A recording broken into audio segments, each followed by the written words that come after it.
Hi ma'am, my name is Justin T. Autentico. I'm from grade 12 Class B and this is my report. My report is all about audio information and media audio. What is audio? Audio is defined as anything connected to sound, specifically when received, recorded, transferred, or duplicated. It is anything related to the documentation and the transmission of sound. Audio is one of the resources of media and information, along with text, visual, and motion.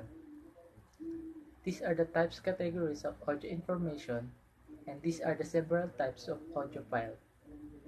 First, radio broadcast. The act of sending a live or recorded audio through radio waves meant for a large group of listeners. The second, music, an artistic form of auditory communication incorporating instrumental or vocal tones in a structured and continuous manner. Last, na sound recording ni, the encoding of any sound from the surroundings, the act or procedure of making a recorder of a certain sound. Audio media and audio information. Audio media refers to the media communication that uses audio equipment to report, document, and deliver information through the means of sound. It may also refer to audio formats such as analog tape, cassettes, digital, and compact disc, and the computer files containing audio. On the other hand, audio information is the file or sound and transferred by using high fidelity waves that are heard through certain audio tools. Aside from knowing the various types of audio information, you must also learn the different ways of storing audio files. The first, tape, a magnetic tape sound recording format on which sound can be documented. Second, compact disc, a plastic fabricated circular tool on which audio, video, and other digital information is recorded, stored, and played back.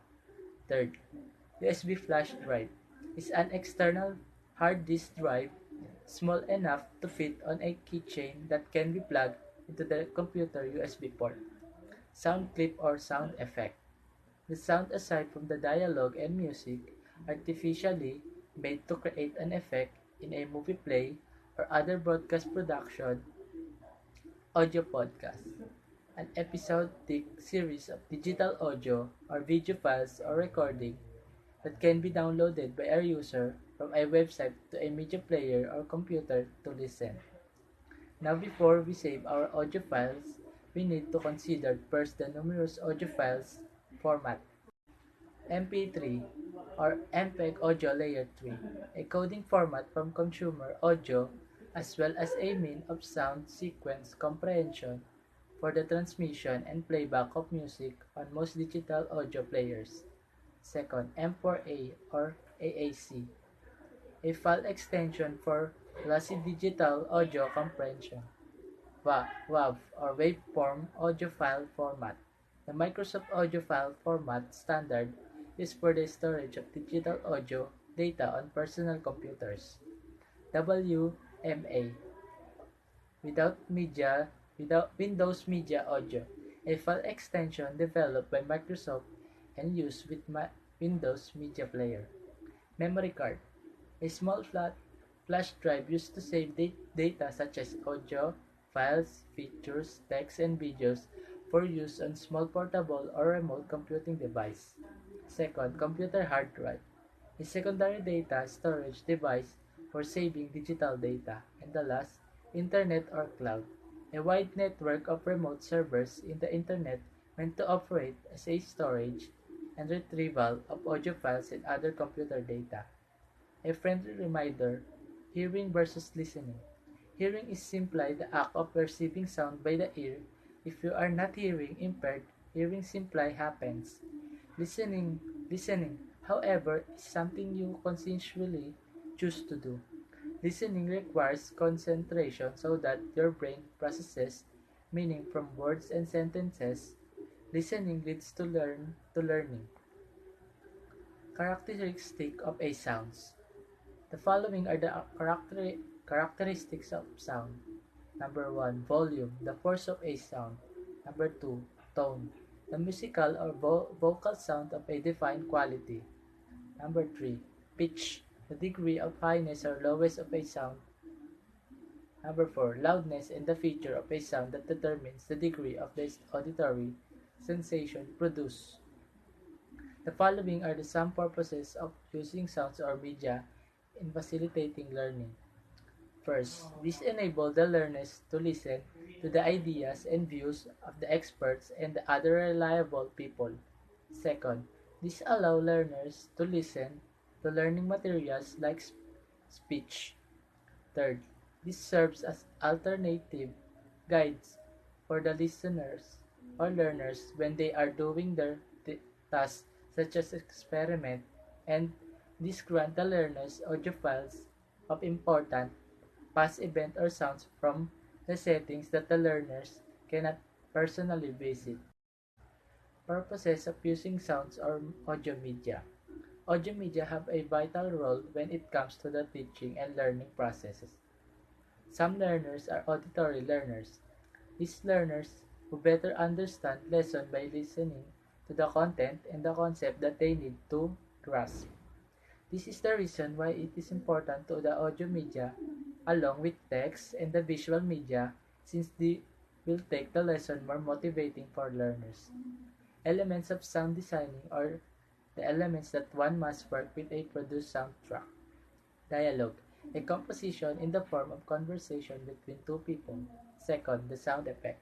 The sound aside from dialogue and music, artificially made to create an effect in a movie play or broadcast production. Third, music and instrumental or vocal sound that conveys emotion and ideas in significant forms through the elements of a color, harmony, melody, and rhythm.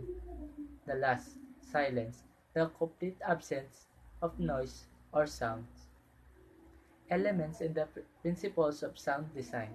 Nowadays, sound is an essential part of any movie, play, or broadcast production.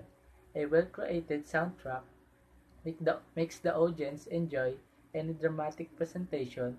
Therefore, it is a must for us to know the elements and the principles of the sound design. It is important to get an understand of what makes up an entire production soundtrack. Sound design is the vivid use of sound during a production in connection to the image and the contents of the story to create an emotional response. These are the hearing is simply the act of perceiving sounds by the ear. If you are not hearing impaired, hearing simply happens. Listening, however, is something you consciously choose to do. Listening requires concentration so that your brain processes meaning from words and sentences. Listening leads to learners. Transition. The process of getting from one element or fragment of sounds design to another, it has various types. Oscillation or uninterrupted movement from one piece of music to another. Number crossfade, the smooth transition of a sound between side-by-side audio files on the same track. V-fade, a switch from one volume level to another softer or louder level. Fade to black, a type of V-fade which has some silence between the element of a sound's design. Stereo imaging, the feature of the sound documentation and duplication concerning the supposed spatial location of the sound sources, both sideways and in a depth. Aside from these elements that one must work with in creating soundtrack, principle of sound design or the audio techniques for merging the various elements or object of a sound's design should be also considered. The first, mixing, the balance, combination, and the control of numerous sound elements. Pace, the editing and the time control of sound design. It has numerous categories. Linear, the sounds that are permanent, used once, and will be in that same place. Non-linear, the sounds that are much more open in comparison to linear sounds. Multilinear. That's all. Thank you.